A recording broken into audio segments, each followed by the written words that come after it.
They say evil vanished with the fall of Sauron, but the north of Middle-earth never believed that story.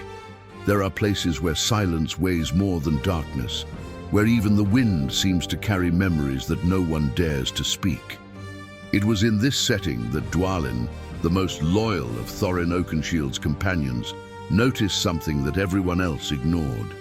The shadows were moving again. It wasn't open warfare. It wasn't orcs marching. It was worse. Rumors of a troll walking in the sunlight. Entire villages reduced to absolute silence. Symbols of thorns and eyes carved into ancient stones.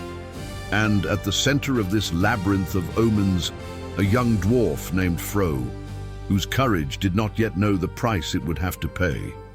Together, they would tread into territory where logic explains nothing, but the hidden truth demands to be seen.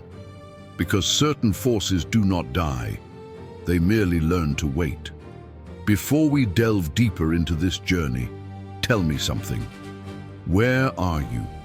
Listening to me from right now? And what time is it there? I like to imagine this invisible map of people, each one following these revelations from a different corner. They say the north of Middle-earth never sleeps, and perhaps that's true, but not for the reason many imagine. There's something about that grey horizon, that vast expanse of cold hills and valleys that seem to breathe on their own, that transforms even the simplest breath of wind into an omen. After the War of the Ring and long, after the fall of the dragon, the region carried a silence so dense it seemed weighty, but it wasn't the kind of silence that brings peace. It was the vigil of a world that had seen too much to fully trust the light. The ancient stones, marked by ages of battles and forgotten glories, held memories that insisted on remaining on the surface, as if the earth itself feared that its secrets would be buried too deep. There was a kind of nostalgia there that doesn't comfort, but warns. The feeling that each step taken on the frozen ground was also a step on stories that refused to die. The travelers crossing these lands spoke in low tones, as if afraid to awaken something that lay just beneath the snow. The morning mist seemed to observe, not merely conceal. The forests, always dense and twisted, had the unsettling habit of remaining still even when the wind howled. It was as if nature itself were listening, calculating, remembering. And, amidst this heavy stillness, hovered an unsettling truth, a truth that no king, no army, and no victory dared deny. Evil does not disappear. It retreats, adapts, changes its face, awaits the next breach in distracted hearts. The War of the Ring had destroyed a tyrant, but it had not destroyed the nature of shadow. The North always knew this. It was never naive. Every abandoned ruin, every broken tower, every moss-covered fortress bore marks that cannot be erased by celebrations or new crowns. The feeling was that time did not advance there. It only observed. The mentality of those who truly knew these roads was shaped by distrust and a mature understanding of the impact darkness can have when it ceases to be perceived. And behind it all, there was a kind of hidden truth, a whisper that the great forces of the world, even those that seem dormant, remain active behind the scenes, testing limits, probing for loopholes, awaiting decisions that could reignite old wars. Walking through the North was like traversing a book that was still being written. There was something alive in the shadows, an energy that wasn't necessarily malevolent, but certainly wasn't docile. It was the kind of environment that molds warriors, not by the sword, but by perception. Those who travel through those regions learn to see beyond the obvious, to notice the smallest detail, to feel when the atmosphere changes temperature by a degree without explanation. And this kind of sensitivity is what separates the survivors from those who disappear without a trace. Even the hermits and guardians who dwelt there knew that the world's journey had not yet come to rest. They understood that peace does not mean the absence of threat, but merely an interval between battles that are yet unnamed. And when rumors began to circulate, whether small, distorted, or improbable, no one there treated them with disdain. For in the north, even the slightest whisper can be the first crack before collapse. And history has proven many times that this is exactly how darkness returns, discreet, silent, patient. The attentive traveler senses that there are layers in this territory, like overlapping pages. The surface shows snow, stone, and wind, but beneath it lie ancient promises, broken oaths, spirits that have found no rest, and powers that refuse to accept that the world has moved on.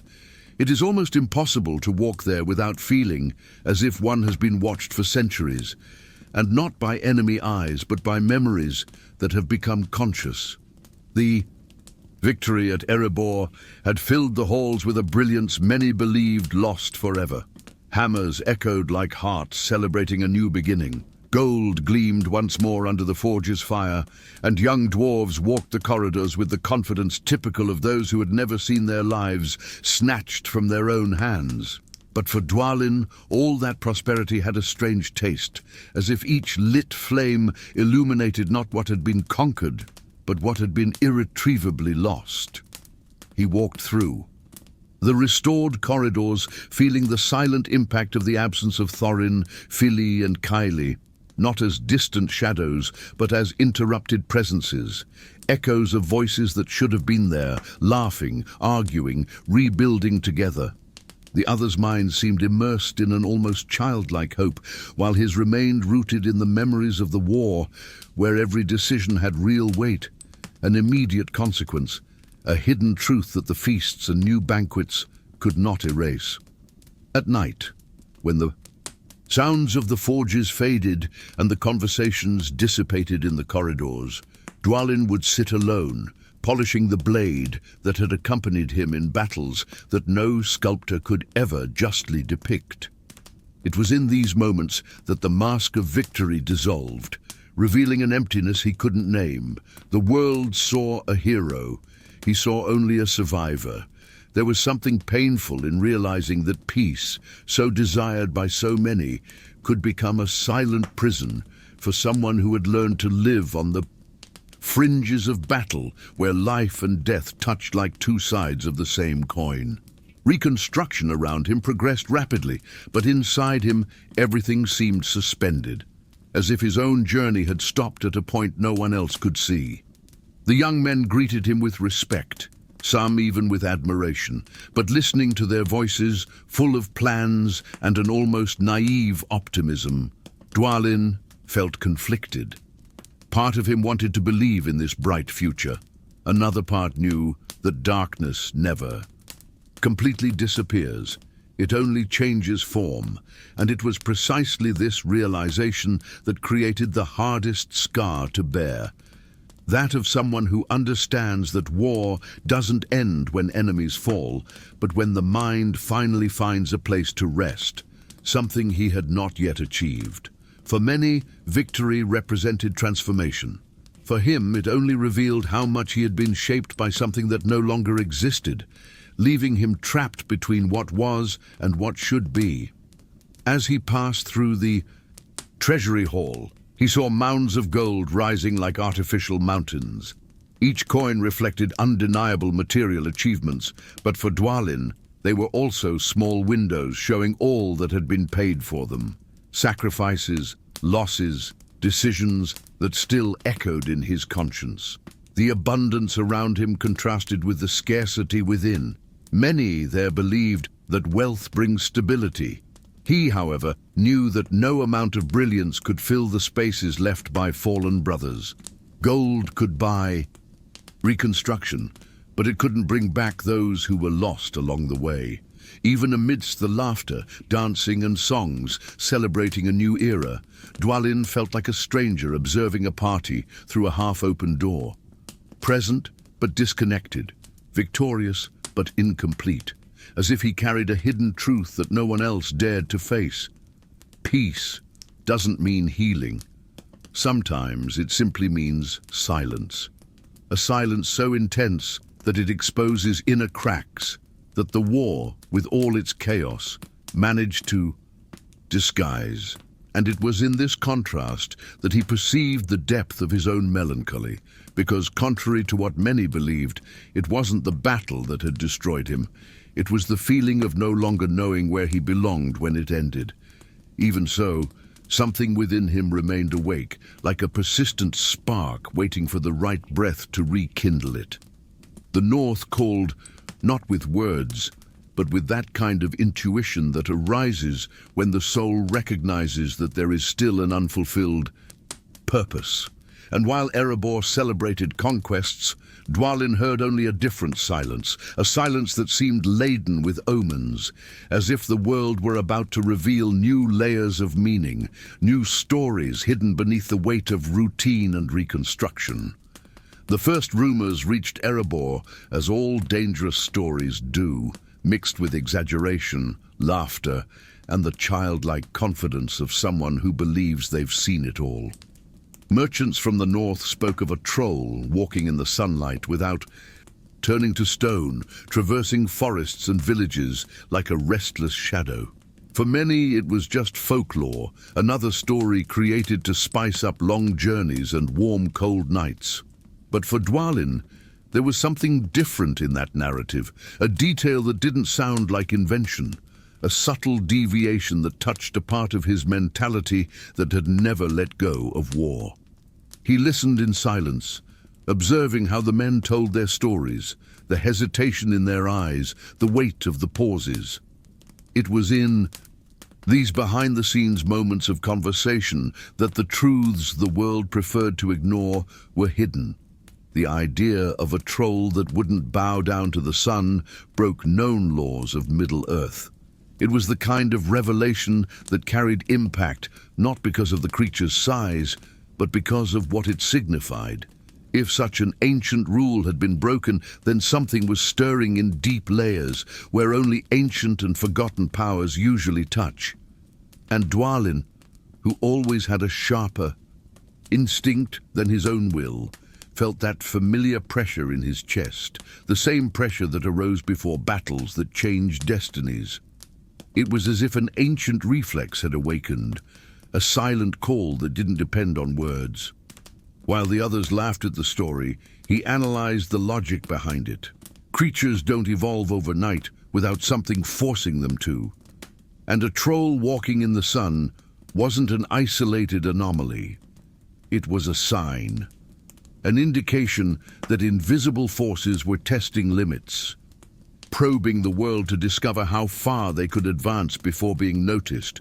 On the surface, it seemed like just a legend. Beneath it, dark decisions were being made, perhaps far beyond the mountains and the rebuilt kingdoms. This contrast between the appearance of rumor and the hidden truth that pulsed behind it was the kind of thing that always caught his attention. Because Dwalin knew that darkness, when it returns, doesn't announce its arrival with armies. It sends a creature, a symbol, an experiment. In the corridors of Erebor, the story circulated rapidly, gaining more colorful versions. Some said the troll was made of living stone, others that it bore shining marks on its chest, like deformed runes. But what truly mattered to Dwalin was not the embellishments added to the tale, but the recurring pattern, precise destruction, tracks that seemed more like messages than attacks, and a strange feeling that the monster chose its paths in a calculated way. It was a narrative that refused to die, and stories like that never survive so long without something real. Dwalin's mind involuntarily returned to ancient battles, to smells known only to war, to silences that precede fatalities. The instinct he had carried since youth, shaped by losses and victories that always exacted a price, told him that this was not merely a changed animal. It was a larger piece of something moving in the shadows, a piece sent into the world as a test, as a probe, as a warning. And the most unsettling thing was that few seemed to notice. Recent prosperity had blinded many, as if the light from the forges of Erebor could ward off all the dangers of the world. But the truth was simple. Darkness never needs darkness to advance. Sometimes it walks under the sun. Dwalin began to notice small details, connecting scattered signs. Reports of trees split in half as if they were fragile branches.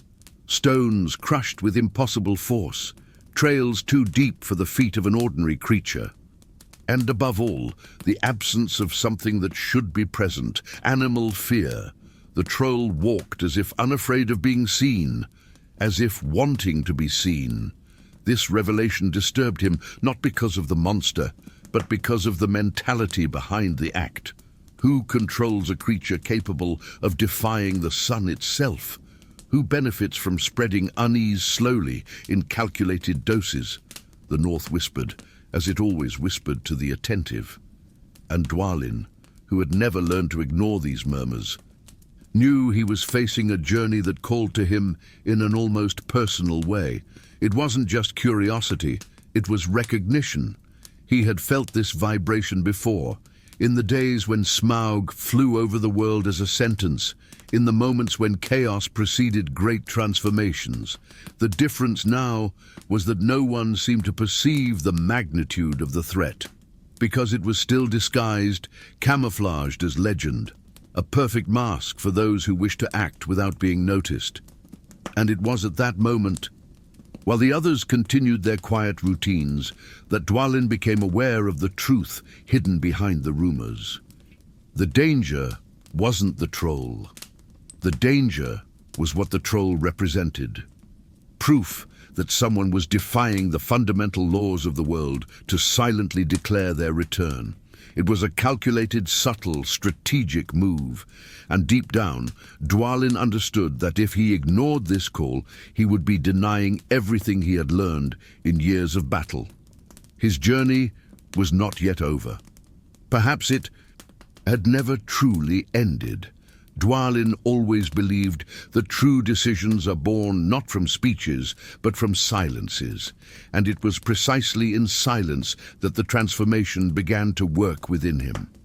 While Erebor celebrated its new era of prosperity, with forges ablaze and corridors teeming with life, he felt the distance between himself and that world widen like an inevitable crack. It wasn't ingratitude. It was lucidity, the kind of clarity that arises when the mind realizes that remaining is an uncomfortable choice, but leaving is a moral necessity. The rumors of the troll walking under the sun weren't just strange stories. They were a calling, a reminder that darkness never completely disappears, and that certain warriors are born with a sensitivity that prevents them from ignoring what the world tries to hide. The truth hidden behind that rumor weighed on him like an invisible hand, guiding him away from the gold and the celebrations, and closer to something older, deeper, and in a way, truer. On a cold morning, before sunrise, when shadows still lingered on the stones, Dwalin walked alone to the quietest part of Erebor, the Hall of Tombs. There, under an almost bluish light, lay the tomb of Thorin Oakenshield, flanked by those of Fili and Kili. No one else was in that room, only the presence of those who had taught him more about loyalty and sacrifice than any master could ever teach him. He knelt without saying a word, because some truths are strong enough to be understood. Without sound, the gesture itself was a conversation, a confession, a plea for strength, an acknowledgement of the weight of the legacy he carried. Dwalin placed his hand on the cold stone and felt something he couldn't explain, a kind of emotional impact that didn't come from the loss itself, but from the meaning it still radiated. Thorin wasn't just a king. He was the symbol of a mindset that placed honor above convenience, purpose above comfort. And in that instant, Dwalin understood that continuing to live within the restored walls of Erebor meant silently betraying what Thorin himself had defended until his last breath. He wasn't there to say goodbye. He was there to make a commitment, to move forward, even if no one understood, even if it meant leaving alone for a north that grew more threatening with each passing day. The decision wasn't impulsive. It was a gradual process, a sum of signs, omens, and intuitions that formed a picture invisible to outsiders, but perfectly clear. To him, staying would be easy. What would be difficult is accepting the price of ignoring the call. And in the journey of any true warrior, there always comes a moment when you need to choose between safety and responsibility. Dwalin chose responsibility, not because he desired war, but because he understood, better than many, that some battles begin long before the first blade is raised. They begin with the silent decision not to close one's eyes to what is moving behind the scenes of the world. When he stood before the tomb, something had changed. Erebor no longer felt like home. It was a starting point, imposing, beloved, but insufficient to contain the kind of truth he carried in his heart. He walked through the corridors with firm steps, wearing his armor not as protection, but as an acknowledgement of who he truly was. Each clasp, each piece of metal, each scar on the equipment told a story, and they all pointed to the same conclusion. He was not born to remain within golden walls. He was born to face what many preferred not to see. As he passed through the great gate, the cold morning air enveloped his face. Outside, the mountain seemed to watch him with silent respect, as if it understood that he was not leaving out of rebellion, but out of duty. The pale light touched the snow atop the rocks, creating the kind of image that, in another life, might have brought comfort. But on that morning, it brought only a warning. The world was changing, and he needed to change with it. Dwalin gripped the handle of his weapon, feeling the familiar weight that anchored his courage. He knew that from that moment on, his journey ceased to be personal and became part of something greater, something that, even nameless, already cast its shadows across the north. Peace is comfortable, but it is also treacherous. It lulls the senses, weakens perceptions, and invites a dangerous illusion that nothing can hurt anymore. Dwalin knew this trap. He knew that tranquility, when prolonged too long, creates vulnerabilities, and perhaps that is why his decision was so irrevocable. He understood that honoring Thorin was not about remaining in Erebor, but about protecting the essence of the sacrifice the king had made. And that essence demanded movement, vigilance, and courage. It demanded someone willing to abandon comfort in the name of a greater purpose.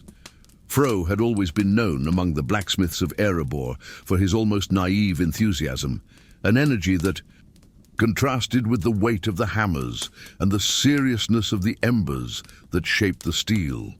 While many dwarves carried in their eyes the memory of losses and battles, he carried a different kind of gleam, as if he deeply believed that each piece that came from his hands could be part of something greater, something capable of lasting beyond the ages.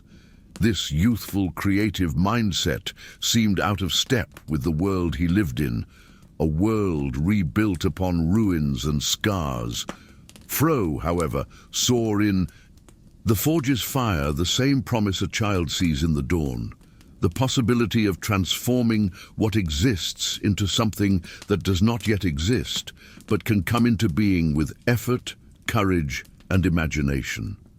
It was this restless spirit that made him notice Dwalin's departure before anyone else. He watched the veteran cross the corridors with the silent and determined posture of someone carrying an irreversible decision. Froh wasn't quite sure what was happening, but something inside him recognized that this movement meant more than a simple trip. It was like witnessing the beginning of an inevitable journey, one of those revelations that mark the destiny of the observer.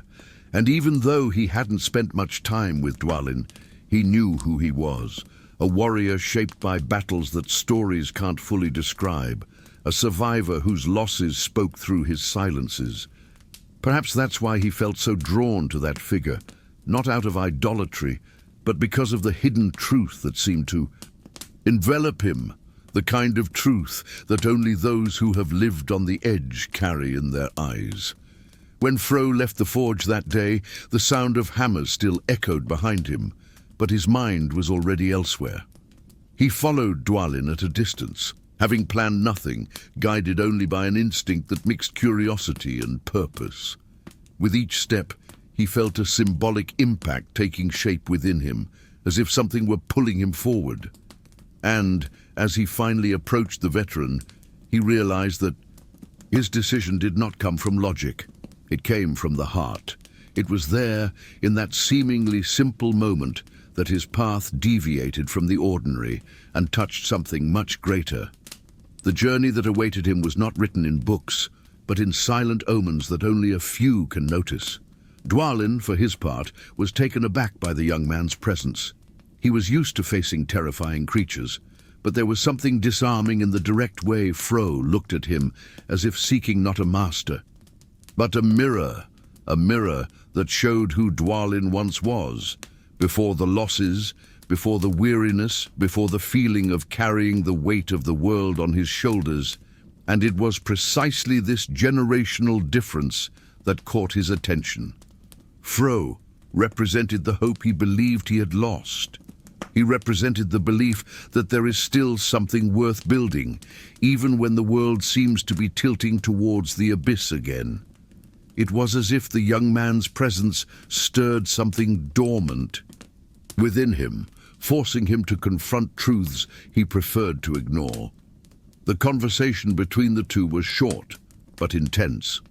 The young blacksmith, his voice firm despite his inexperience, asked to accompany Dwalin, not because he sought glory, but because he felt inexplicably that his life was not destined to be only hammer, fire, and steel. He wanted to see the world, understand its inner workings, discover what lay beyond the comfortable walls of the lonely mountain. He wanted to find his own meaning amidst the vastness. And this sincerity, this decision born of instinct and not vanity, deeply moved Dwalin. By accepting Froh's presence, even reluctantly, the veteran understood that he was opening space for something he hadn't expected: transformation. Not just of the young man, but of himself. Because youth has that power. It invades, questions, illuminates, exposes. It makes hardened warriors remember that one day they too believed in the future. And Froh, with his naive and daring gaze, carried an entire future within him. The journey ceased to be solitary the moment he joined the path. The pair now headed north, each carrying their own truths. Dwalin walked with the experience of someone who had lost more than he had gained. Froh walked with the enthusiasm of someone who believed he had everything to conquer. And in this powerful contrast, a rare dynamic was born: the encounter between the heavy past and the persistent future. It was impossible not to feel that. From that point on, their stories would intertwine in ways neither of them could have foreseen.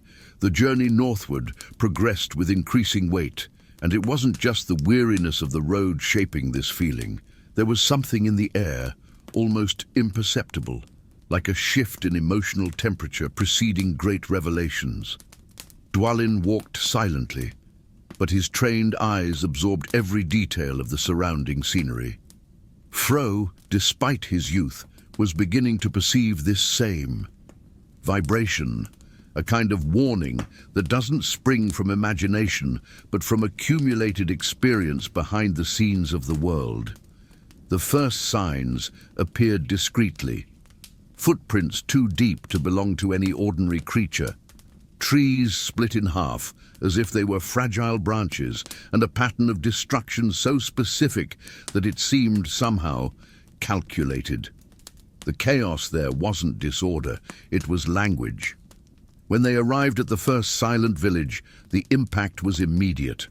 Abandoned houses, broken doors, tools scattered on the ground, as if the inhabitants had vanished in a single second of terror. Froh tried to speak, but his voice died before he could form words. Dwalin, on the other hand, knelt and touched the ground, examining deep marks that cut into the earth in almost geometric lines. a trail of violence that sought not only to destroy, it sought to convey a hidden truth, as if saying, "I am here, and I want you to see." And it was while observing a broken wall that he noticed the first symbol, a crudely drawn eye, surrounded by twisted thorns like black claws trying to imprison something in the center. This symbol was unusual. It didn't belong to any dwarven, human, or elven tradition. It was something new, yet simultaneously laden with ancient echoes, as if inspired by forces that had terrorized Middle-earth before, but in a subtly updated form. Froh approached, touching the design with the tips of his soot-covered fingers. The simple gesture exposed the contrast. Between the two, the young man was driven by natural curiosity, while Dwalin tried to understand the mentality behind those marks. What kind of intelligence chooses to leave messages instead of simply advancing and destroying everything? The answer wasn't obvious, but a pattern was emerging. Empty villages, yes, but not burned. Forges destroyed, but without looting. Trees brutally uprooted, but positioned in calculated directions. It was as if someone were assembling an invisible map, a notice. Boards scattered across the landscape, directed not at the masses, but at attentive observers.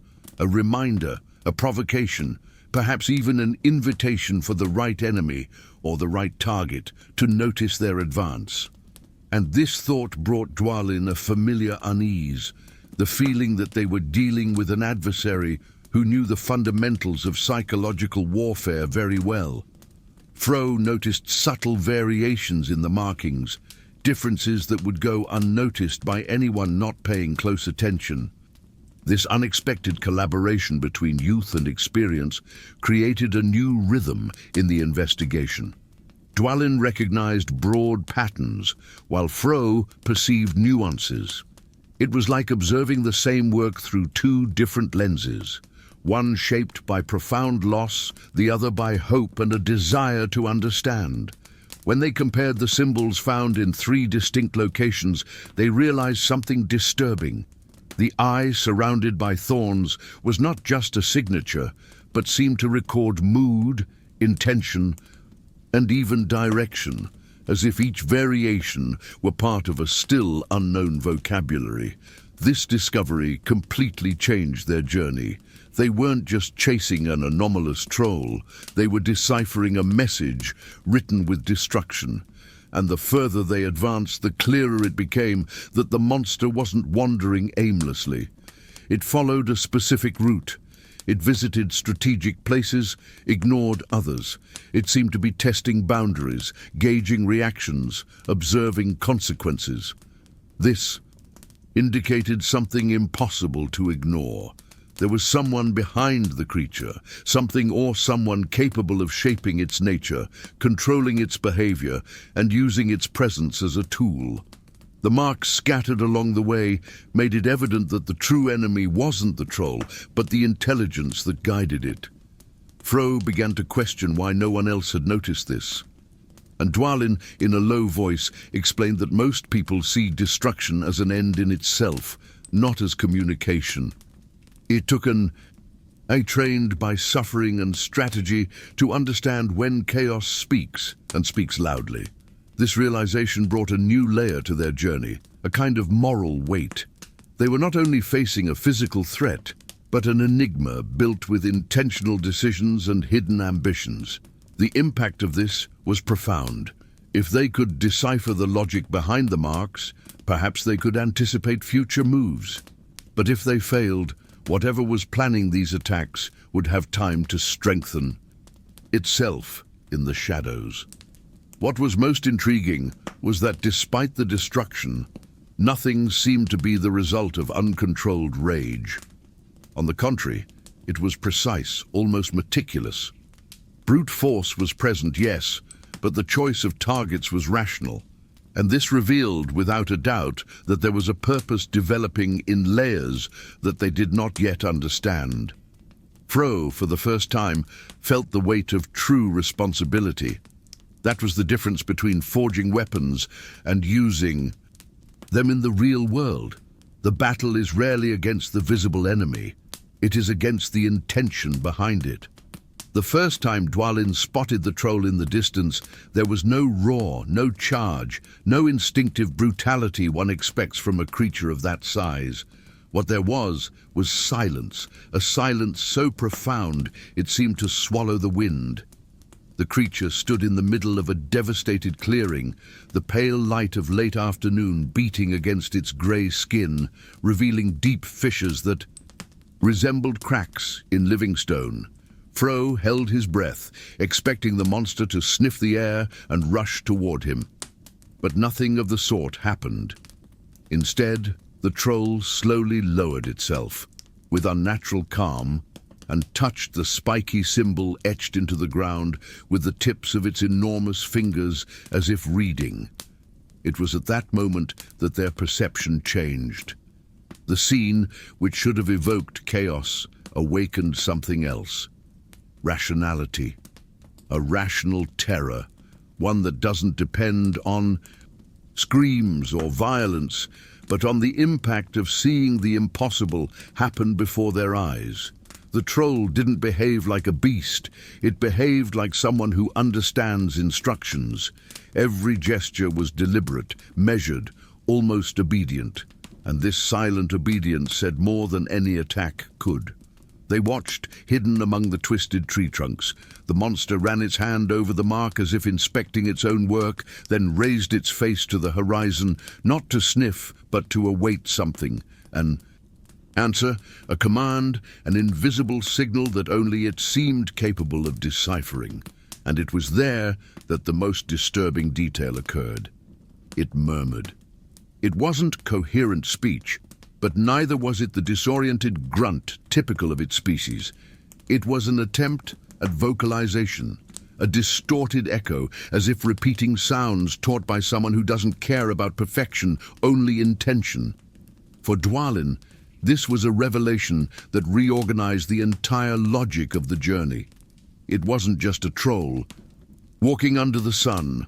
It was a troll that obeyed. A troll that communicated, a troll that followed instructions, and no troll does this of its own volition.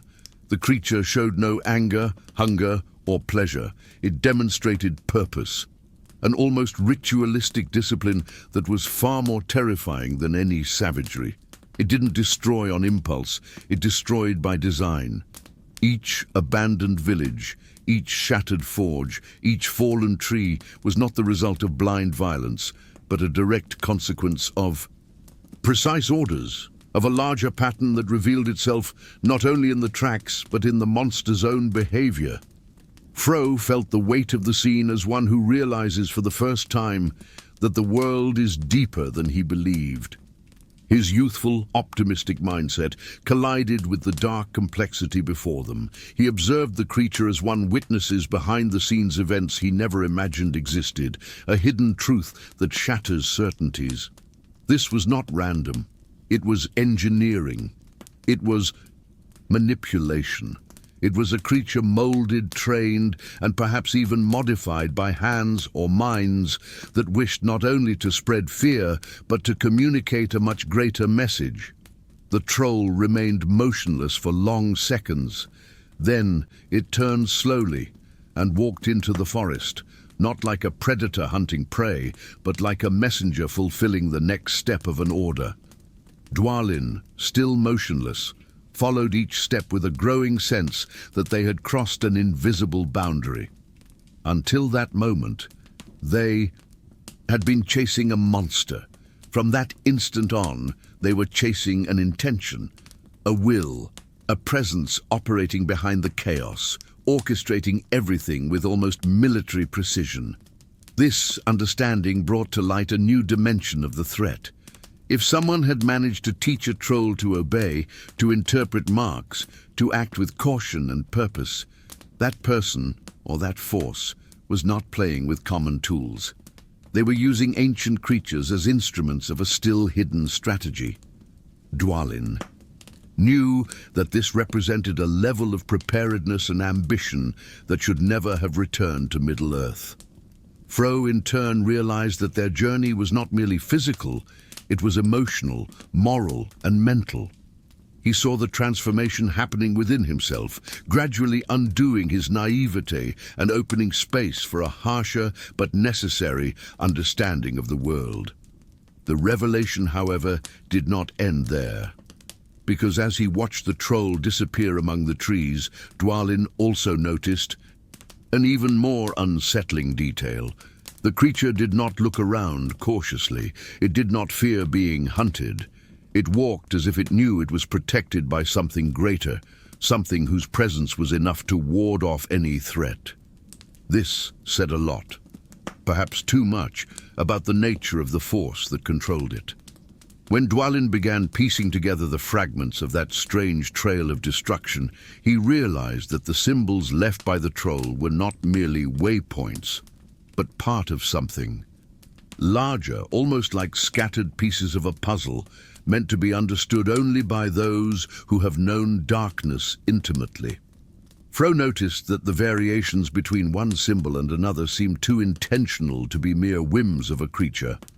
And it was when they found an ancient stone altar, broken in half and covered in a varnish of dried blood, that the atmosphere changed completely. There was more than violence there. There was ritual. There was ancient devotion. There was purpose. And in the heart of that broken stone, Dwalin recognized lines of a language he hadn't seen since the darkest times of dwarven stories. A language that echoed forbidden pacts, arcane seals, and promises made to entities that should never awaken. The feeling that overcame them was like opening a forgotten chest and finding something that should never have been kept hidden. The kingdom of Angmar, the domain of the Witch King, the center of so many wars and curses, had fallen centuries before, but its roots were too deep to die with it. In every corner of the north, shadows of that kingdom still lingered, and some men, orcs and creatures lost in the mountains kept alive the belief that strength can be built upon fear, sacrifice, and submission. Dwalin knew this. The elders of Erebor had always said that Angmar had not disappeared. It had merely dissolved into the mist, awaiting an opening to touch the world again. And there, before that altar, it was possible to feel that touch. Froh, for the first time, felt fear not of the monster, but of the thought behind it. He looked at the broken runes and saw in them a hidden truth. Someone was trying to rekindle something that should remain extinct. Broken masks were scattered on the floor, some whole enough to reveal distorted features and mouths, shaped for whispering, not for shouting. They were ritual masks, built to carry voice, command, and influence. And this explained the troll's behavior. He didn't just receive orders. He was shaped by them. These masks were instruments of transference, of will, of dominion, of intention. Dwalin touched one of them cautiously, and the sensation was so cold it felt like it cut through his skin. It was like touching an object that had held centuries of curse. He remembered ancient stories few dwarves dared repeat, about secret priests of Angmar who wore masks to summon fragments of the Witch King's will, even after his fall. Stories that spoke of cults that survived hidden among mountains and dark caves, preparing for a day when they could manipulate primal creatures to rebuild their influence, stone after stone, whisper after whisper. Froh watched everything with a mixture of fascination and horror. It was like witnessing revelations that completely change one's perception of the world. The journey, which until then seemed to be merely a search for answers about a monster, was now transforming into a dive into the deep layers of an ancient conspiracy. The pieces were beginning to fall into place. The obedient troll, the spiky symbols, the villages left intact enough to bear witness, the repeated patterns, the learned vocalizations. It wasn't an attack, it was a message, a silent declaration, a grim reminder that Angmar, even in ruins, still breathed somewhere. What was most disturbing was the intelligence guiding it all. It wasn't some savage force trying to return. It was something organized with clear decisions and precise objectives. Dwalin realized that destruction wasn't the end, but the means. It was the way this force found to test limits, gauge reactions, and rebuild its own identity. The past there wasn't a memory. It was an active presence, shaping the present and trying to influence the future. And the idea that someone, some descendant of cultists, some survivor of Angmar, some restless spirit, might be refining old practices to create new threats was too terrifying to ignore. The cold wind that swept across the clearing seemed to carry distant voices. Froh, even trying to maintain his composure, felt a shiver run down his spine. He hesitantly touched one of the masks, noticing that it had internal markings. Inscriptions meant not for the outside world, but for the wearer. And they were inscriptions of submission, of surrender, of renunciation of will, the kind of thing that transforms followers into instruments, and instruments into seeds of a power that refuses to be forgotten. The darkness of Angmar had always known how to operate this way, not with noisy armies, but with silent influences, corroding beliefs, shaping creatures, awakening what should remain buried. Dwalin, gazing at the horizon, perceived something even more serious. If Angmar was whispering again, then the troll was merely the messenger, a harbinger, proof of what might yet come. He understood that to confront this threat, physical strength alone would not suffice. It would be necessary to understand the mentality behind it, the logic, the objectives, the method. It would be necessary to decipher the whisper before it became a scream. When Dwalin and Froh finally reached the hill where the markings converged, they realized the ground had been prepared with ritualistic intent. Stones were arranged in irregular circles, burnt wood formed twisted lines, and in the center, a pedestal of black rock rested an intact mask, more elaborate, more menacing, more aware than any they had encountered before. Around it, deep symbols marked the ground in patterns reminiscent of arcane gears, as if the mask were the heart of an invisible mechanism.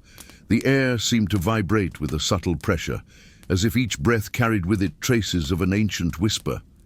And it was there, at that exact spot, that the troll emerged again. The creature advanced along the edge of the clearing with slow but not hesitant steps. Its posture suggested a kind of silent devotion, as if it were before something sacred. It did not roar.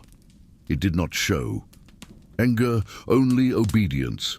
Its eyes fixed on the mask, and in that instant it became clear that it was the center of everything. The force that controlled it was not distant. It was there, condensed in that artifact. Froh gripped the axe with a mixture of fear and determination. Dwalin, however, remained attentive, but with a different kind of perception. He analyzed not the monster, but the scenario, the purpose, the decisions that led that system to exist. It was like uncovering the inner workings of a threat that preferred to act in the shadows. The troll stepped forward and touched the pedestal with one of its enormous hands. The mask seemed to respond, emitting a vibration so low that only Dwalin perceived it. It was as if the mask were calling, commanding, shaping, and Froh, still inexperienced, murmured that he had never imagined an object could carry so much presence. Dwalin understood at that moment that the confrontation was not against the creature, but against the seal, the anchor that connected that troll to a greater will. Destroying the troll would solve nothing, breaking the bond would. But that would require precision and courage, because once the connection was broken, nothing would guarantee that the entity behind the mask would remain passive. The decision had to be quick. If they waited too long, the ritual might advance to a stage none of them would understand. Froh, realizing it was their only opportunity, diverted the troll's attention with noise and movement, while Dwalin advanced from the other side, using the creature's own shadow as cover. The mask seemed almost alive as it pulsed in dark hues, as if sensing danger. The instant the troll turned its head to locate Froh, Dwalin raised the axe and delivered a precise and brutal blow against the pedestal. The impact echoed across the hill like a chain breaking. The mask cracked with a sharp snap, and a wave of invisible energy spread like an electric shock through the air. The troll froze. Its eyes, once filled with obedience, became empty. Its body lost its rigidity, its muscles loosened, and the creature fell to its knees, breathing unevenly, as if its very existence had been disconnected from a higher power. Froh rushed to Dwalin's side, expecting to see some supernatural attack, but nothing happened immediately. Only silence. A strange, dense silence that didn't seem to signify peace, but rather recalibration, as if something were reorganizing itself beyond the reach of the senses. The troll's fall brought no sense of victory. Dwalin felt it immediately. The creature was free, not through death, but through a breaking free. It was like freeing someone from shackles that had completely shaped their identity. The troll looked at them without hatred, only confusion, like someone waking from a deep dream and not recognizing their own body. And for a brief moment, there was humanity in that gaze, a spark of consciousness that should never exist in creatures of that kind. Dwalin perceived a devastating truth there. The troll was not the enemy. It was the victim. An instrument used by a force so cold and calculating that it regarded living creatures as disposable parts. The mask, now broken into 3 jagged fragments, exhaled a thin smoke that snaked through the air before dissipating. It was as if the entity behind it had perceived its momentary defeat, not with anger, but with interest, like someone who learns, adapts, and prepares for the next step. Froh felt the weight of this revelation and asked fearfully if this meant the end of the threat. Dwalin responded only with a serious look. He knew he hadn't destroyed the hand that guided the monster, only the chain that bound it to him. And when you break a tool, the craftsman doesn't disappear. He steps back, observes, and tries again. This understanding had an even greater impact on Dwalin than the battle itself. That which controlled them was patient, intelligent, and deeply ritualistic. Each attack, each mark, each silence was part of an ongoing experiment, and by destroying the seal, they hadn't ended one phase, they had unleashed the next. The entity now knew someone was interfering. It knew there was resistance, and no force that has been hidden for centuries accepts being challenged without reacting. The smell of wet dirt was beginning to rise as night slowly fell around them. The troll, exhausted, collapsed to the side as if finally shedding an invisible weight. Froh looked at him with compassion, understanding that the creature never had a choice. Dwalin, for his part, kept his gaze fixed on the fragments of the mask, aware that this object had been only one of many that existed. He felt, almost as an inevitable premonition, that the true confrontation was still far away. This was only the first door opened, and doors, once opened, rarely remain alone. There was something different in the wind that morning, something that even Dwalin's long experience couldn't immediately decipher. It wasn't just the smell of the north, that harsh mixture of snow, iron, and distance, but a silent vibration, as if the landscape itself were watching their every move. Froh walked a few steps behind, still processing the weight of the battle against the troll and the revelation of the broken seal. Dwalin, however, no longer thought about that creature. What occupied him now was the shadow behind it, the intelligence that shaped, tested, and observed it. The journey ceased to be a chase and became vigilance. Faced with the unknown, his mindset shifted without his choosing it. They followed strange footprints in the mud, not those of a troll, but faint, human, precise marks. Someone had been there before them, watching every step, like a hidden spectator. The path led to a plateau surrounded by dry trees, where three motionless figures awaited them. They wore grey cloaks, low hoods, and carried the silent aura of those who know more secrets than they should.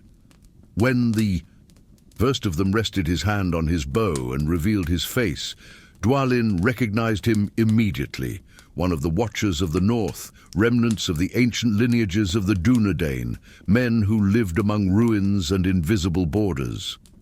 The exchange of glances was enough to make it clear they weren't there by chance. These men knew about the troll, they knew about the seal, they knew about the thorny symbols that reappeared in abandoned villages, and yet they chose not to intervene. This would be the first tension in the conversation, a tension that couldn't be explained. It simply existed. To a dwarf, accustomed to solving problems with direct action, that stance seemed cowardly. To the Watchers, it was strategy, a heavy responsibility that demanded decisions that could never be explained. When the oldest ranger finally spoke, his voice carried centuries of weariness. Not all evil can be destroyed. Some need to be observed, contained, postponed. This phrase fell upon Dwalin like a stone. He, who had always believed that evil should be confronted with steel and courage, found himself facing a hidden truth. There were silent wars, battles that did not end with broken blades, but with difficult choices, made within caves, ruins, forests, and in the conscience of each guardian.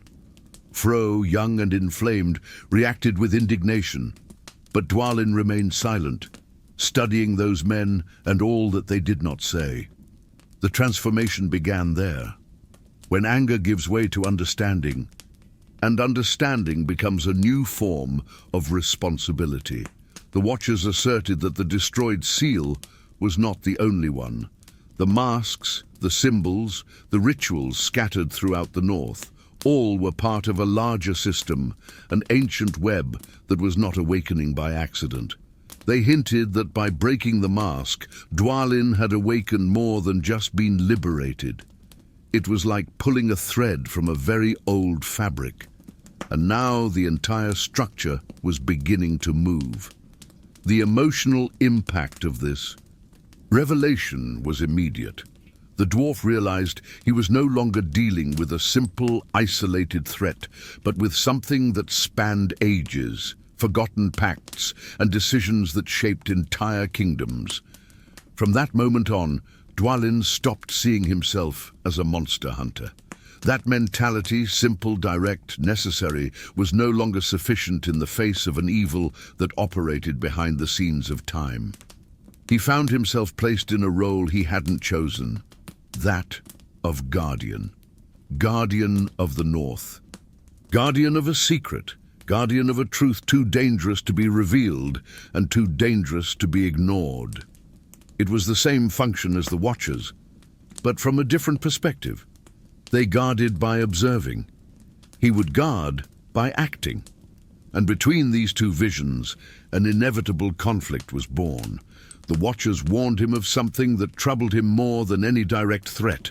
Someone was gathering fragments of power, piecing together memories, awakening dormant echoes. A greater will hovered over Angmar, not alive like the Witch King, but persistent like an instinct, a bodiless shadow but with intent, a name unspoken but felt. They didn't need to mention it for Dwalin to understand. Some truths are recognized before they are spoken. Froh looked at his master, expecting an explosion of revolt, but found only silence. It wasn't resignation, it was a decision, the kind of decision that changes the course of an entire journey. Dwalin could not return to Erebor. He could not resume his former life. He could no longer afford to be just a soldier. Now he was a witness, and that cost him a part of who he was. This transformation didn't hurt like a wound, but like an expansion, the opening to a mission greater than any battle he had ever fought. The Watchers, before departing, left one last warning. If you continue, you will cease hunting evil. You will begin watching over the north, and watching means carrying a burden that no one will appreciate." Dwalin smiled slightly. He had accepted worse burdens, and he had lost too many friends to retreat now. His place was no longer behind golden battlements, but before the cold wind, where secrecy and darkness met. And when the grey cloaks disappeared among the trees, Froh asked what they would do next. Dwalin merely gripped his axe, adjusted his cloak, and replied firmly, "From now on, we observe, and when necessary, we act." It was the birth of a reluctant guardian, shaped not by glory, but by responsibility. A man who discovered that the true fight was not against monsters, it was against oblivion, against the silence that allows ancient shadows to breathe again. And if you've made it this far with me, breathing in this cold northern wind and listening to each revelation alongside Dwalin, then you've probably already realized how much these stories gain strength when we find a space to explore them without haste, almost like a conversation by the fire. That's why, if this kind of journey makes sense to you, it's worth subscribing to the channel. That way, you don't miss the next pieces of this puzzle we're putting together. And since you stayed until the end, leave a discreet comment below saying where you're listening from and what time it is there. I always imagine this invisible map of people scattered around the world, connected by curiosity and the same questions that drive Dwalin across the north. Your like also helps show that this exchange makes a difference, that this immersion has accompanied you this far.